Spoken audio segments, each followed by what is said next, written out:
Olá, seja bem-vindo a mais um curso do nosso curso de crescimento cristão, meio redundante, né? Mas que bom ter você aqui hoje, começando uma aula nova sobre criação do mundo, criacionismo, né? Como é que a Bíblia descreve a criação do mundo, né? Então nós vamos estudar juntos aqui, ter esse tempo aqui bem legal. Hoje nós vamos ter introdução, semana que vem a gente vai aprofundar um pouco mais, você vai ter uma noção. Mas vamos falar um pouquinho do que fala algumas teorias, tá? Então hoje é uma aula bem curta, não fique desanimado. A gente que prefere a aula mais curta, tem gente que prefere a aula mais longa. Eu prefiro a aula mais curta, né? Acho que hoje em dia até ter algumas aulas mais curtas é interessante. Então, bora lá para a gente começar a nossa aula sobre criação do mundo segundo a palavra de Deus. É isso aí. Deixa eu abrir aqui. Vamos lá. Introdução. Toda a teologia cristã histórica proclama que Deus criou o universo ex nihilo, ou seja, do nada. Isso é bem interessante, né? Quando a gente fala de criação humana, a gente está falando a partir de algo. Como disse Lavoisier, na natureza nada se cria, nada se perde, tudo se transforma. O homem ele não cria a partir do nada. Embora exista um versículo que diz que, né, chama a existência as coisas que não existem como se elas existissem, né? Mas ainda assim, o que nós entendemos de criação física das coisas vem do que foi criado da luz, né? Porque tudo é luz, né? Todo objeto é uma luz condensada, é matéria, é luz condensada vira matéria. Então, Deus foi o único que do nada criou o que nós temos hoje. Isso é criação imediata. Então, Hebreus 11:3 diz: pela fé entendemos que o universo foi formado pela palavra de Deus. Qual foi a base da criação? O som. Disse Deus: haja luz e houve luz, né? De modo que o que se vê não foi feito do que é visível. Então isso traz pra gente uma dimensão de um ser maior, traz pra gente a crença de uma dimensão maior, antecedente, uma dimensão que nós hoje conhecemos pela fé, que é o nosso Deus, mas que a gente ainda sabe muito pouco, né? O que conhecemos é uma gota, aquilo que nós ignoramos é um oceano. Mas temos a palavra de Deus que deixa para nós aquilo que é mais básico, aquilo que nós precisamos, né, para o nosso relacionamento com o divino, para nós podermos entender o nosso propósito aqui até que ele traga um novo tempo na sua volta e nos leve também a uma nova dimensão. Então a gente entende pela fé. E isso é interessante porque pela fé, você vai ver aqui nesse estudo que a Bíblia não esgota todas as perguntas. Então Paulo realmente lá em Hebreus fala, quem acredita que é Paulo, eu acredito que foi Paulo que escreveu Hebreus, mas vamos voltar aqui, né, o autor de Hebreus, para você que não sabe, né, existe uma divergência, quem foi o autor de Hebreus? Só um parênteses aqui. Então, o autor de Hebreus fala, é pela fé que nós acreditamos que o universo foi formado pela palavra de Deus, né? Por quê? Porque está nas escrituras. Por quê? Porque quando você começa a estudar o poder do som, quando você começa a estudar o poder da criação, você começa ali a ter conceitos, começa a ter experiências que comprovam e trazem para você essa fé mesmo. Mas a fé, por mais que a gente tenha uma fé que pensa e uma razão que crê, fé ela é acima de toda explicação, né? Fé é a certeza das coisas que se esperam e a convicção de fatos que não se veem.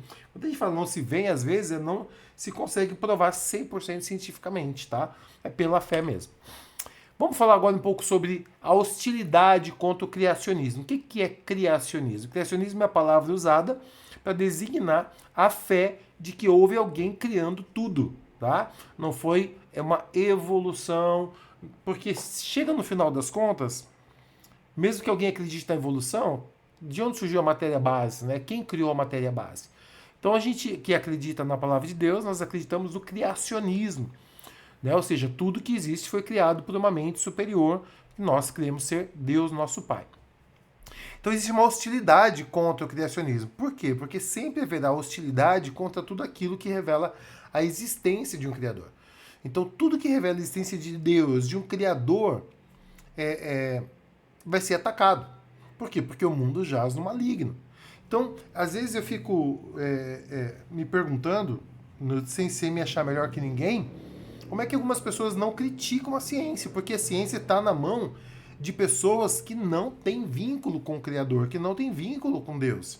Ah, mas a ciência comprova, tem estudo, vocês estudo hoje, gente. Qualquer um produz estudo e lança na internet. A história, ela é manipulável. Não estou dizendo para a gente ficar perdido no oceano. Por isso que a gente vai para a palavra de Deus. Um livro que foi escrito num período de 1800 anos, um livro que foi cerca de 40 autores, locais diferentes, pessoas diferentes, falando sobre o mesmo Deus e se completa. Esgota? Não esgota, tá? É suficiente? É suficiente. Então, o que acontece? Tudo que comprova a existência de Deus e que a palavra de Deus é verdadeira vai ser atacado. Vai ser ensinado o contrário. É óbvio isso. A serpente, ela sempre vai tentar mostrar ou que Deus não é quem Deus diz, ou que Deus não existe. Tá? Então a gente tem aí por parte dos cientistas, filósofos, né, essa teoria é utilizada por muitas outras áreas, por muitas ciências, né? E a teoria da evolução é uma religião dogmática de instrução secular. Muitos chamam, tá? Eu estou lendo aqui, isso é a parte de uma apostila do seminário que eu estudei, tá? Então, assim, quando a gente fala de uma religião dogmática, essa é uma crença que alguns têm de que, na verdade, o evolucionismo acaba se virando uma religião, né? Que é absolutista, de que não há espaço para a intervenção de um ser sobrenatural, de um ser além, simplesmente científico, evolutivo, comprobatório e acabou. Ponto final. Thomas Dwight, de Harvard, diz o seguinte: a tirania na questão da evolução, ou seja, a tirania do conceito de evolucionismo, está tomando um aspecto que o estranho não faz ideia. Ou seja, que a pessoa não pode ter ideia, né? Além de influenciar o nosso modo de pensar, como eu confesso que faz comigo, porque quando você começa a estudar um pouco mais o evolucionismo, tem perguntas ali que são interessantes. Mas se a gente for para a palavra de Deus, tem. Mas vai chegar numa hora que é pela fé, como a gente falou, né? Existe uma oposição como dias do terror. Quão poucos são os líderes no campo da ciência que se atrevem a dizer o que pensam? Quantos deles se sentem forçados a publicamente prestar o culto dos lábios àquilo que não creem? Então, ele está falando aí, por que acredito na história de Gênesis, né, desse livro. Então, o que a gente entende é o seguinte: ele está denunciando aí que, na verdade, se você hoje trouxer à baila, trouxer à tona, publicar, ou for defender algo que envolva a fé, que envolva a palavra de Deus, hoje você é ridicularizado. Eu lembro que uma época atrás eu perguntei pro meu filho mais velho, quantas pessoas você acha na sua classe que acreditam em Deus? Acho que a resposta dele foi 5 pessoas. Uma classe, acho que de mais de 20, 25 alunos. Então, assim, a gente está vendo dias mesmo em que defender o que pensa pode ser motivo de perseguição. Sua perspectiva da criação determina a sua perspectiva do homem e da existência, tá? Do todo. Quando a gente fala da perspectiva da criação, Paulo ele usa a criação, primeiro foi formado o homem, depois a mulher, para estabelecer um princípio de relacionamento dentro da família. Tá? Então, assim, a Bíblia, ao longo dela mesma, reconhece a criação, conforme descrita em Gênesis, como a criação do mundo que nós temos hoje. Tá? Se não existisse um absoluto universal, um Deus, que é a fonte de tudo, não haveria a base para o significado do universo. Todos os particulares seriam sem significado e o homem seria um zero, ou seja, ficaríamos totalmente perdidos em teorias. Né? Quando alguém surgisse com uma nova teoria ou um novo pensamento, ficaríamos perdidos. No entanto, quando você vai por criacionismo, e nós vamos ver que comparado isso com a ciência, se torna algo muito mais lógico de se acreditar. Nós temos argumentos teleológico, cosmológico, antropológico, argumentos que você olha, né, o design inteligente, que você olha para a criação e fala, não tem como não existir uma mente pensante por trás disso. Não tem como não existir um criador, não tem como não existir alguém que planejou tudo isso. Né? Entregar tudo à sorte, aos bilhões de anos, é uma estratégia de crença para quem quer ignorar Deus e a sua presença marcante e absoluta em toda a criação. Desde o DNA, que tem ali o DNA de Deus, a marca de Deus, o nome de Deus, daí tem vídeos que falam disso, desde de todo o propósito, de toda a existência, você vê ali Deus e a sua beleza. A Bíblia diz que os céus manifestam a glória de Deus. Então, o homem, a Bíblia diz em Romanos que ele é indesculpável, porque os atributos de Deus, seu eterno amor, seu poder criativo e sua soberania é visto claramente por meio das coisas que foram criadas. Então, quando o homem ignora a criação de Deus, ele ignora Deus. Então, sua perspectiva de criação, sua perspectiva do homem, vai influenciar diretamente no seu relacionamento com Deus. Se Deus criou o mundo, por que eu estou nele? Né? Então, se Deus criou o mundo, qual é o meu papel no mundo? Por que esse mundo está do jeito que está? Né? Então, a gente precisa estudar essa questão aí sobre a criação do mundo, porque não é simplesmente, legal, o mundo foi criado e foi Deus que criou o mundo. Não. Qual é a minha relação com o mundo, uma vez que o Deus que me criou sua imagem e semelhança me colocou neste mundo? Então, estudar a história do mundo é entender o nosso propósito nessa terra e fazer valer a pena a nossa existência aqui, tá bom? Entender também o futuro da terra, né? O futuro da criação de Deus. Há um versículo em Romanos que diz que a criação geme e anseia pela manifestação dos filhos de Deus. Até a natureza está clamando o dia da volta de Cristo, da restauração do homem e da restauração de toda a criação. A criação é viva. A criação manifesta Deus em cada detalhe, em cada pormenor. Muitos filósofos, igual Oppenheimer, concordam que o cristianismo dá luz à ciência moderna. Ou seja, a ciência moderna chega uma hora que ela não tem mais explicação. Chega uma hora que ela chega num ponto que ela precisa voltar para as escrituras para fazer sentido. Um exemplo, eu estava estudando um vídeo sobre física quântica e ali eles chegando à conclusão que a fonte de tudo é o amor, que não existe outra razão da existência de todas as coisas. Né? Você tem a teoria da dupla fenda, que a observação de um homem muda a manifestação da matéria. E eles não têm explicação para isso, mas a Bíblia tem. Tá? Continuando aí, então, enquanto os gregos, no politeísmo, chinês, no budismo, confucionismo e os muçulmanos do islamismo tinham antigamente ciências desenvolvidas, o interesse por elas morreu por falta de uma base filosófica. Eu quero fazer uma ressalva quanto a esse parágrafo, porque isso não é 100% verdade, tá bom? Né? Então, assim, ainda existe muito conhecimento, não sou politeísta, não sou islâmico, não sou budista, não sou nada. Mas, quando você pesquisa outras religiões, elas também têm em suas doutrinas criação, tá? Eu não estou aqui defendendo, não vou entrar por menores. Só estou dizendo assim que, tipo, a gente não pode pegar as outras religiões e falar assim, é tudo ridículo, tudo palhaçada e debochar. Você tem outras religiões aí com seguidores, com fundamentos, filosofias, com resultados. É tudo igual. Não estou também sendo aqui sincretista e nem aqui tentando dizer que todos os caminhos levam a Deus. Não estou fazendo isso, se alguém me julgar.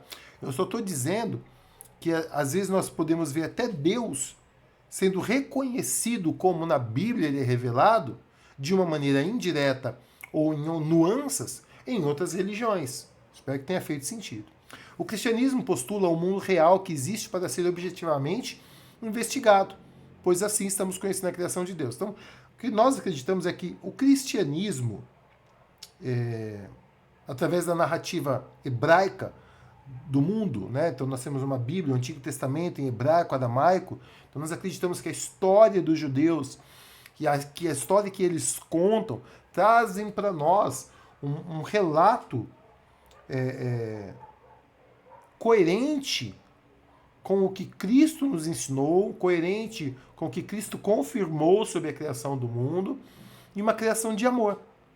Tá? Então a gente consegue ver nesse relato de Gênesis, nessa narrativa, uma criação de Deus que nos leva a conhecer Deus e nos conhecer. Esse é o propósito. Quanto mais eu conheço da Bíblia, entendo quem eu sou, entendo o cristianismo, entendo a criação do mundo, vejo o amor de Deus, o propósito de Deus, existe muito mais conhecimento além daquele que nos foi dado, mas esse que nos foi dado é suficiente para começar o start, para termos ali uma fé em Deus e entender o nosso propósito aqui, nesse tempo, tá bom? O melhor é finalmente, conhecendo melhor e finalmente obedecendo ao Criador ao dominar a natureza, tá bom? Governar a natureza. Governar é diferente de domínio, né? Governe, subjugue. Subjugar é colocar sob o mesmo propósito, sob a mesma missão, tá? Hoje, com o pecado, a natureza ela é dominada e ela sofre com o homem e ela é hostil ao homem. Isso é uma consequência do pecado. Mas o homem é feito para governar a natureza e subjugá-la. Subjugar é colocar debaixo do mesmo jugo, debaixo do mesmo propósito, tá? Todos admitem que existem certos mistérios. Nenhuma posição criacionista resolve todas as dificuldades. Esse é o ponto. Nós vamos estudar criacionismo, nós vamos olhar para a palavra de Deus. Tem perguntas que vão ser respondidas? Vão. Tem perguntas que vão ficar sem resposta? Sim. Olhando apenas para as escrituras que nos são suficientes? Sim.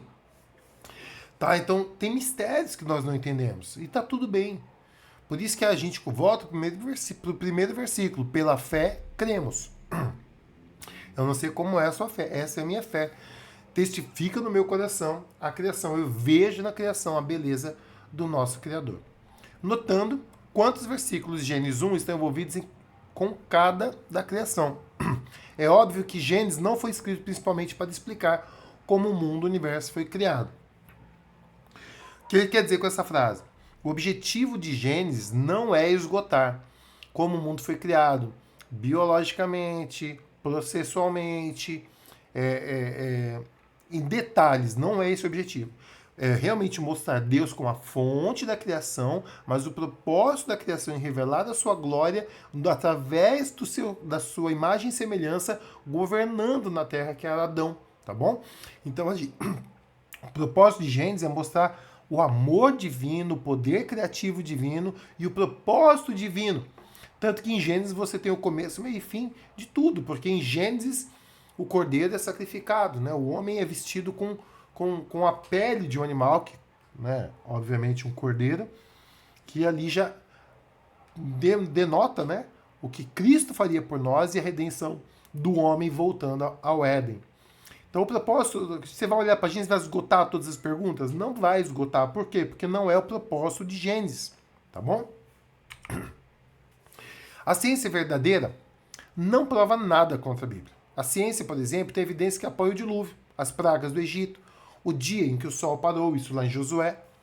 Muitos cientistas da história, Galileu, Bacon, Newton, Pascal, Faraday e centenas de cientistas de hoje acreditam na criação bíblica, tá? Por exemplo, Henry Morris e outros aí. A Associação Brasileira de Pesquisa da Criação, historicamente, a igreja às vezes esteve defendendo uma mistura de filosofia grega e tradição, em vez de defender a palavra de Deus desse jeito. Por exemplo, se ela se colocou em posição a Copérnico e Galileu. Ou seja, não quero entrar muito nessa questão aí não, tá bom? Porque há pessoas que acham que a gente não pode conciliar ciência e fé. Há quem acredita que pode conciliar ciência e fé. Há quem acredite que a ciência comprova a Bíblia. Isso é complicado, porque eu não preciso que a ciência comprove a Bíblia. A Bíblia é fruto da fé. Só que não tem problema pensar. É legal você ver hoje a ciência olhando e descobrindo coisas de uma maneira empírica, de uma maneira factual, de uma maneira comprovada cientificamente, mas o que já estava lá na Bíblia, tá? Então isso traz luz pra gente. Então, assim, não vou entrar muito nessa questão. Criação do mundo, perspectiva bíblica de Gênesis 1 e versículos seguintes. Pergunta: os dias são dias literais ou períodos de tempo indeterminados? Vou repetir a pergunta. Quando a Bíblia fala em Gênesis, o primeiro dia, o segundo dia, o terceiro dia, o quarto, sexto, o sétimo dia que Deus descansou, é literal, 24 horas? Ou períodos de tempos indeterminados? Semana que vem a gente vai ver isso e é sensacional, sensacional mesmo. Faz boom, sabe? Faz você ter uma compreensão espetacular das Escrituras. Ok? É isso aí. Nós vamos encerrar por aqui hoje, tá bom? Como eu falei para você, apenas uma introdução, falando sobre como o criacionismo se relaciona com a ciência e com outras religiões, filosofia. E semana que vem eu espero você aqui, tá bom? Um grande abraço, fica com Deus, tchau, tchau.